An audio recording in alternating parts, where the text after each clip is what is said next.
A paz, meus irmãos, como é que vocês estão? Hoje nós vamos continuar no nosso tema de santificação profunda e hoje tratando de algo bem prático. Então nós meditamos a respeito de várias verdades da Bíblia e o Espírito Santo foi operando a transformação no nosso coração ao longo dessas semanas. Mas talvez você se pergunte, como que nós podemos praticar no nosso dia a dia? Quando nós acordamos, quando nós nos deitamos, como que eu posso praticar no dia a dia essa obra da santificação? Como que eu posso cooperar com Deus nesse processo? E a Bíblia, ela tem diversas ferramentas que Deus utiliza para que nós venhamos nos santificar. Mas nós vamos falar nesse vídeo a respeito das duas principais, que é a leitura da palavra de Deus e a vida de oração, a Bíblia e a oração. Então pense nisso como uma respiração. Ninguém consegue ficar sem respirar. E a leitura da Bíblia é como você inspirar.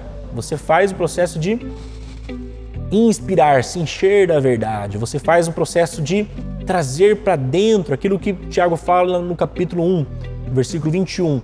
Você está enxertando a palavra no coração. Então, é o processo da inspiração. E o processo da oração também é muito importante. É o ato de expirar. Você traz para fora.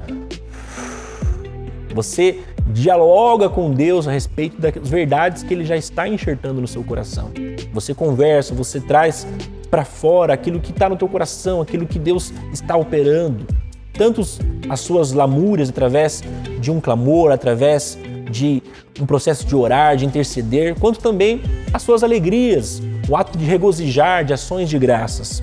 Então, tratando primeiramente da Bíblia, tem uma frase célebre que é usada há muitos séculos na igreja que diz assim: leia a Bíblia para ser sábio, creia na Bíblia para ser salvo e pratique a Bíblia para ser santo.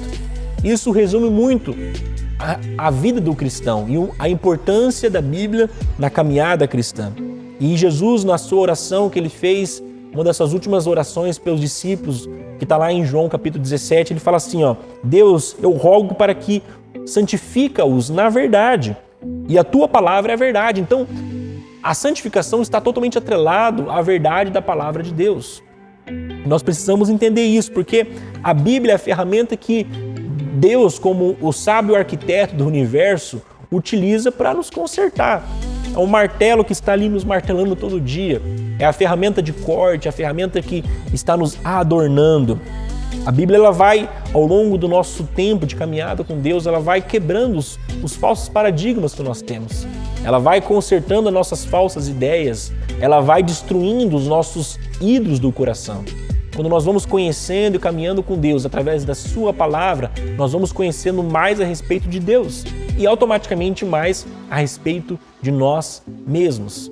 Sabe aquelas ideias que você reflete, que você tinha há 5, há 10 anos atrás? Você fala assim, nossa, como que algum dia eu pensava daquele jeito? Como que um dia eu pensei em divorciar da minha esposa, do meu marido? Como que um dia eu pensei que ficar o dia inteiro na frente da TV era o melhor para mim? E hoje você reflete, você fala assim, meu Deus, como foi bom conhecer mais a respeito de Deus. Como foi importante eu conhecer o real valor, a real essência do casamento. Como que é importante hoje eu ter comunhão com meus irmãos, ir para a igreja, não ficar somente na frente de um computador ou de uma TV. São verdades que nós vamos agregando e inúmeras, são infinitas as verdades da Bíblia e como isso vai impactando e mudando o nosso caminhar. E isso é o processo de edificar a nossa casa, edificar a nossa vida sobre a rocha, que é Cristo. E Cristo é o verbo, que é a palavra de Deus. Então, quando nós edificamos a nossa vida nessas verdades, quando vier as tempestades, quando vierem os dias maus, as fases ruins, os anos ruins, nós estaremos firmes, que é a rocha, que é Cristo. Então, nós precisamos ler a palavra, nós precisamos meditar nela. Muitas vezes nós abordamos a palavra de Deus da forma errada. Nós às vezes chegamos com uma abordagem muito sentimental. Eu quero sentir algo enquanto eu leio a Bíblia. E muitas vezes você não vai sentir algo.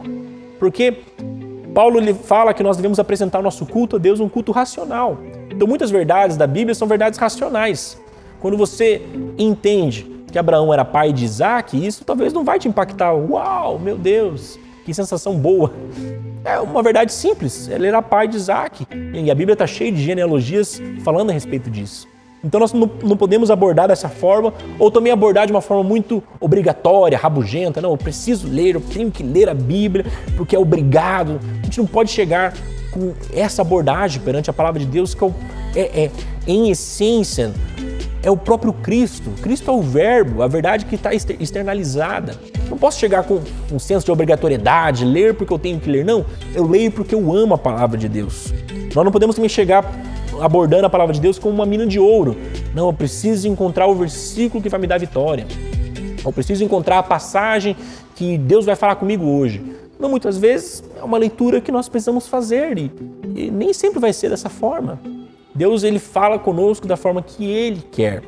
Então, nós precisamos abordar e encarar a palavra de Deus da forma correta, que é uma verdade a respeito de Cristo, que há uma verdade a respeito da obra redentora que Deus iniciou lá com a queda de Adão e vai se concluir quando nós estivermos reinando juntamente com Cristo no céu. Então, é essa verdade que Deus está tratando na Bíblia, dessa forma que nós devemos abordar a palavra de Deus. Nós somos como pacientes asmáticos, nós temos dificuldade de respirar. E a Bíblia, ela é como um respirador. Nós não podemos ficar sem esse auxílio, nós não podemos ficar sem aquilo que irá nos trazer sustento, nos manter de pé. E essa é a palavra de Deus. E nós, tratando a respeito da oração, para nós concluirmos esse pensamento, nós devemos ter uma vida de oração, uma vida de comunhão com Deus, de intimidade com o Espírito Santo. Uma das formas de nós caminharmos nisso é orarmos as próprias Escrituras. Conforme nós vamos conhecendo a palavra de Deus, nós vamos lendo a palavra de Deus, a Bíblia nos incentiva a nós orarmos a própria Bíblia, orarmos as Escrituras. Quando nós pegamos um salmo, como o Salmo 23, nós podemos meditar nisso e falar assim: Deus, você é o meu pastor. Aquela verdade que estava para o salmista também está para nós. E nós orarmos isso, nós vamos expondo o nosso coração para Deus através da própria verdade dele. E isso vai nos transformando, isso vai nos fazendo amadurecer e caminhar com Deus. E nós entendemos que nós temos um clamor contínuo em nosso coração. Aquilo que Paulo fala tanto em Romanos quanto em Gálatas. Existe um clamor que fala, Abba, Pai. Existe uma oração que está contínua no nosso espírito. Está falando assim, a todo tempo, sabe? Eu preciso ter comunhão com Deus. Eu amo a Deus, Ele é o meu Pai. Há um clamor, até mesmo uma certa angústia do nosso espírito clamando por mais de Deus. O próprio Espírito Santo, ele intercede dentro de nós com gemidos. É realmente, sabe, um anseio por Deus. E quando nós entendemos isso, nós podemos caminhar o tempo todo com Deus, sempre em contato com Deus, orando, até mesmo nos pequenos segundos que nós temos entre uma atividade e outra. Por isso que a Bíblia fala que nós devemos orar sem cessar. Porque não é que nós passaremos 24 horas de joelho orando, mas nós entendemos que a todo tempo o nosso espírito está em contato com o Espírito Santo. E há um clamor, há uma oração, há uma intercessão dentro de nós sendo gerada. E quando nós entendemos isso, nós cooperamos com isso, nós podemos viver de forma cada vez mais íntima com Deus. Inspirando e expirando. Essa deve ser a caminhada do cristão. Deus abençoe a sua vida e até mais.